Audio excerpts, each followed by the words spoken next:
UDF സർക്കാർ അധികാരമേറ്റതിൻ്റെ തൊട്ട് പിന്നാലെ കേരളത്തിൽ കാലവർഷം ശക്തമായി. ആർത്തലച്ച് മഴ പെയ്തു. മഴ ഏതാണ്ട് ഒരാഴ്ചയോളം നിന്ന നിൽപ്പിൽ പെയ്തു. പല സ്ഥലത്തും വെള്ളം കയറി. പക്ഷേ അത് വലിയൊരു വെള്ളപ്പൊക്കമായിട്ടോ പ്രളയമായിട്ടോ ഡാം തുറന്നു വിടേണ്ട അവസ്ഥയിലേക്ക് പോയിട്ടില്ല. കാലവർഷക്കാലം എന്ന് പറയുന്നത് നമുക്കറിയാം, അത് പകർച്ചവ്യാധികളുടെ കൂടി കാലമാണ്. പലതരത്തിലുള്ള പനികളുണ്ട്. അതിൽ സാധാരണ പനിയുണ്ട്, വൈറൽ ഫീവറുണ്ട്, ചിക്കൻ ഗുനിയുണ്ട്, പിന്നെ ഇപ്പോൾ വെസ്റ്റ് നൈൽ ഫീവർ വരെ ഉണ്ട്. ഇത് ആഫ്രിക്കയിൽ മാത്രം കണ്ടിരുന്ന ഒരു രോഗമാണ്. ഇപ്പോൾ കേരളത്തിലും കാണപ്പെടാൻ തുടങ്ങിയിട്ടുണ്ട്. കഴിഞ്ഞ സർക്കാരിൻ്റെ കാലത്താണ് ഇത് കണ്ടു തുടങ്ങിയത്. ഈ സർക്കാരിൻ്റെ കാലത്തും അതിൻ്റെ ലക്ഷണങ്ങൾ കാണുന്നുണ്ട്. ഇപ്പോൾ ആലുവയിൽ തന്നെ ഒരാൾ വെസ്റ്റ് നൈൽ ഫീവർ ഒന്ന് മരിച്ചു എന്ന വാർത്ത കഴിഞ്ഞ ദിവസം പത്രത്തിൽ കണ്ടു. അപ്പോൾ രോഗങ്ങൾ പടർന്നു പിടിക്കുന്ന കാലമാണ്. അതിപ്പോൾ ഏത് സർക്കാർ ഭരിച്ചാലും അതിൽ വ്യത്യാസമൊന്നുമില്ല. ചെറിയൊരു ഇടവേളയ്ക്ക് ശേഷം നമ്മുടെ നാട്ടിൽ നിപ്പ എന്നറിയപ്പെടുന്ന ഒരു തരം അസുഖം ആവർത്തിച്ചിരിക്കുകയാണ്. ഇത് വവ്വാൽ വഴിക്ക് വരുന്നതാണ് എന്നാണ് പറയുന്നത്. വവ്വാൽ കടിച്ച പഴങ്ങൾ, മാങ്ങയാണെങ്കിലും അതല്ല ചക്കയാണെങ്കിലും പേരയ്ക്കാണെങ്കിലും അതിൽ കൂടി പകരുന്ന എന്തോ ഒരു വൈറസോ ബാക്ടീരിയയോ എന്തോ കാരണത്താലാണ് ഈ അസുഖം വരുന്നത്. ഇത് വളരെ മാരകമാണ്. വന്നാൽ ആൾ മരിച്ചു പോകാനുള്ള സാധ്യത വളരെ കൂടുതലാണ്. പണ്ട് ശൈലജ ടീച്ചർ മന്ത്രിയാക്കുന്ന കാലത്ത് ഒരു നേഴ്സ് നിപ്പ ബാധിച്ച് മരിച്ചു. അവരെ പിന്നീട് കേരള സംസ്ഥാനത്തിൻ്റെ വീരപുത്രിയായിട്ട് പ്രഖ്യാപിച്ചു. നമുക്ക് ഓർമ്മയുള്ള കാര്യമാണ്. അപ്പോൾ നിപ്പയ്ക്കെതിരായ പോരാട്ടം വമ്പിച്ച വിജയമായി തീർന്നു. ഇനി ലോകത്ത് ആർക്കും നിപ്പ വരികയില്ല എന്നൊക്കെയാണ് അന്ന് പറഞ്ഞത്. ഏതായാലും പോര വച്ചാൻ തിരുമ്പി വന്നാൻ എന്ന് പറഞ്ഞ പോലെ പിണറായി സർക്കാരിൻ്റെ കാലത്ത് കാലഗതി പ്രാപിച്ചു എന്ന് നമ്മളൊക്കെ വിചാരിച്ച നിപ്പ വീണ്ടും വന്നിരിക്കുകയാണ്. സ്വാഭാവികമായിട്ട് ജനങ്ങളുടെ ഇടയിൽ അതിനെക്കുറിച്ച് ആശങ്കയുണ്ട്. കോഴിക്കോട് ജില്ലയിലാണ് ഇത് കാണപ്പെടുന്നത്. കോഴിക്കോട് നഗരപരിധിക്ക് തൊട്ടടുത്ത് രാമനാട്ടുകര മുനിസിപ്പാലിറ്റിയിലാണ് ഈ നിപ്പ വൈറസിൻ്റെ വിളയാട്ടം ഉണ്ടായത്. അപ്പോൾ ആരോഗ്യവകുപ്പ് വളരെ പെട്ടെന്ന് ജാഗ്രത പുലർത്താൻ തുടങ്ങി. ഉദ്യോഗസ്ഥന്മാരും ഡോക്ടർമാരും നഴ്സുമാരും സപ്പോർട്ടിംഗ് സ്റ്റാഫും മൊത്തത്തിൽ നിപ്പയെ ചെറുക്കാനും പ്രതിരോധിക്കാനും നാട് കടത്താനുള്ള ഉദ്യമത്തിൽ ഉണറി നടക്കുകയാണ്. അപ്പോൾ ഇങ്ങനെ കാര്യങ്ങൾ മുമ്പോട്ട് പോയാൽ ശരിയാവില്ല. അതിൻ്റെ അന്ന് എന്തെങ്കിലും മുതലെടുപ്പ് നടത്തിയില്ലെങ്കിൽ ഇതാകെ മോശമല്ലേ.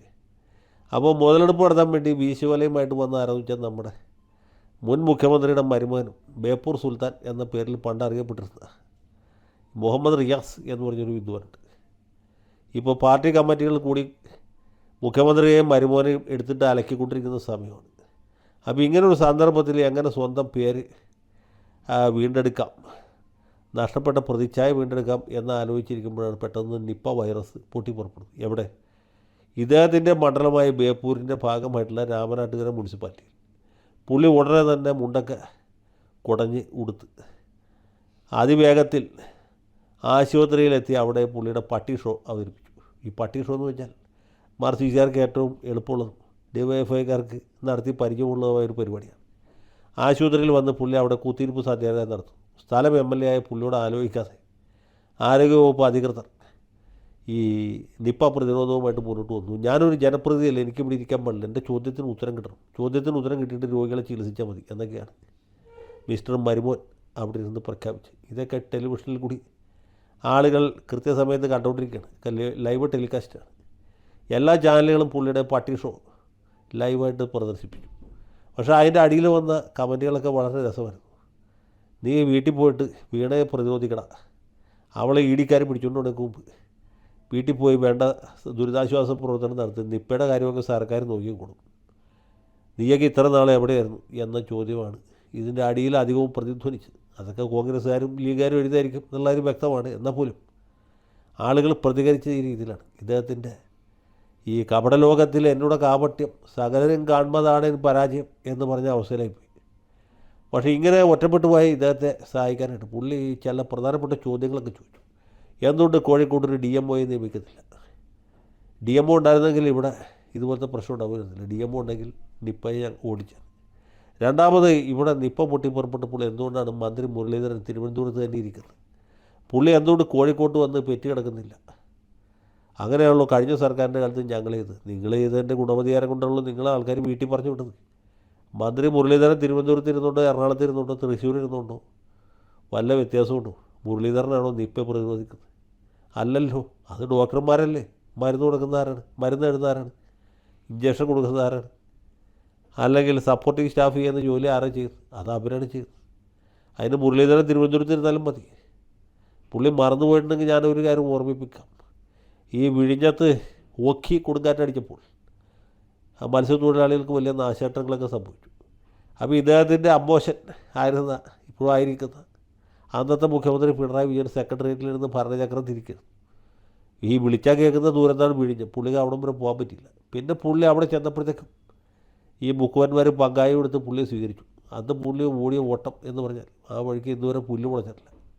അങ്ങനെയുള്ള അമ്മോശൻ്റെ മരുമോനാണ് ഇപ്പം പറഞ്ഞത്. മന്ത്രി മുരളീധരൻ കോഴിക്കോട്ട് വന്ന് പെറ്റ് കിടന്നില്ല, അത് വലിയ തെറ്റായിപ്പോയി. കേമായില്ലേ? ഏതായാലും മരുമോൻ ഇപ്പോഴും ഉഷാറായിട്ടിരിക്കുന്നു എന്ന് അറിയാൻ കഴിഞ്ഞാൽ നമുക്ക് സന്തോഷമുണ്ട്. നിപ്പയൊക്കെ പ്രതിരോധിക്കേണ്ട ആളുകൾ പ്രതിരോധിക്കേണ്ട രീതിയിൽ പ്രതികരിച്ചോളും. അതിന് ബേപ്പൂർ എം എൽ എ അധികം സാഹസപ്പെടേണ്ട ആവശ്യമില്ല. നമ്മുടെ പാർട്ടിയുടെ ഇപ്പോഴത്തെ അവസ്ഥയൊക്കെ ഒന്ന് പരിശോധിച്ച് പരിഗണിച്ച് അതിനെങ്ങനെയെങ്കിലും കരകയറ്റാൻ പറ്റും, എല്ലാം ചെയ്യാൻ പറ്റുമെന്ന് നോക്ക്. അല്ലെങ്കിൽ പണ്ട് DYFIക്കാർ ഈ ചിക്കൻ കുരിയ പൊട്ടിപ്പുറപ്പെട്ട സമയത്ത് ചെയ്ത പോലെ ചിക്കൻ കുരിയക്കെതിരായിട്ട് വല്ല മനുഷ്യചങ്ങല സംഘടിപ്പിക്കും. നിപ്പയെ പ്രതിരോധിക്കാൻ DYFI അവതരിപ്പിക്കുന്ന മനുഷ്യചങ്ങല, പുതിയാപ്പം മുതൽ പുതിയാറ വരെ എന്ന് പറയുന്നത് നടത്തിട്ട് നല്ല രസമായിരിക്കും. അപ്പോൾ ഇങ്ങനെയൊക്കെയുള്ള പരിപാടികൾ എനിക്ക് പറഞ്ഞിട്ട് ഈ വക പാർട്ടി ഷോ നടത്തിയിട്ടൊന്നും ഒരു കാര്യമില്ല. ഇത് പുള്ളിക്ക് അറിയാൻ പാടില്ലാത്തതുകൊണ്ടല്ല. ഇപ്പം എന്തെങ്കിലുമൊക്കെ പറഞ്ഞ് ലൈം ലൈറ്റിൽ നിൽക്കണമല്ലോ, അതിന് വേണ്ടിയിട്ടാണ്. പിന്നെ വന്നിട്ട് പോയിട്ട് ആകെ ഒരു സമാധാനമുള്ളത് മൗദൂദി ചാനലിൽ പുള്ളിയെ സപ്പോർട്ട് ചെയ്തു. മുഹമ്മദ് റിയാസ് ഒരു ധീരപുരുഷനായിരുന്നു. പുള്ളി ഒരു തന്നേടിയായിരുന്നു. ചോദിക്കേണ്ട ചോദ്യങ്ങൾ ചോദിക്കേണ്ട രീതിയിൽ മുരളീധരനോട് ചോദിച്ചു എന്നൊക്കെയാണ് അവർ പറഞ്ഞത്. പക്ഷേ അതിൻ്റെ അടിയിൽ വന്ന കമൻറ്റുകൾ പലതും പത്രത്തിലടിക്കാൻ പറ്റാത്തതായിരുന്നു. ഞാനിപ്പോൾ ഇവിടെ ആവർത്തിക്കുന്നില്ല. അപ്പോൾ ഇങ്ങനെയൊക്കെയുള്ള തമാശകൾ നടക്കട്ടെ. മുഹമ്മദ് റിയാസ് ഇപ്പോഴും ആയുരാരോഗ്യത്തോടെ ജീവിച്ചിരിപ്പുണ്ട്. അദ്ദേഹത്തിന് നിപ്പയോ ചിക്കൻ കുരിയോ വൈറൽ ഫീവറോ വെസ്റ്റ് നൈലോ ഒന്നും ബാധിച്ചിട്ടില്ല എന്നറിയുന്നതിൽ സന്തോഷം. ഇതുപോലുള്ള പോരാട്ടം ഇനിയും തുടരട്ടെ. അടുത്ത 5 കൊല്ലം കഴിഞ്ഞ് നടക്കുന്ന തെരഞ്ഞെടുപ്പ് ആകുമ്പോഴത്തേക്കും കേരളത്തിൽ നമുക്ക് ബംഗാളാക്കി എടുക്കണം, എന്നാലേ ശരിയാവുള്ളൂ. ലാൽ സലാം.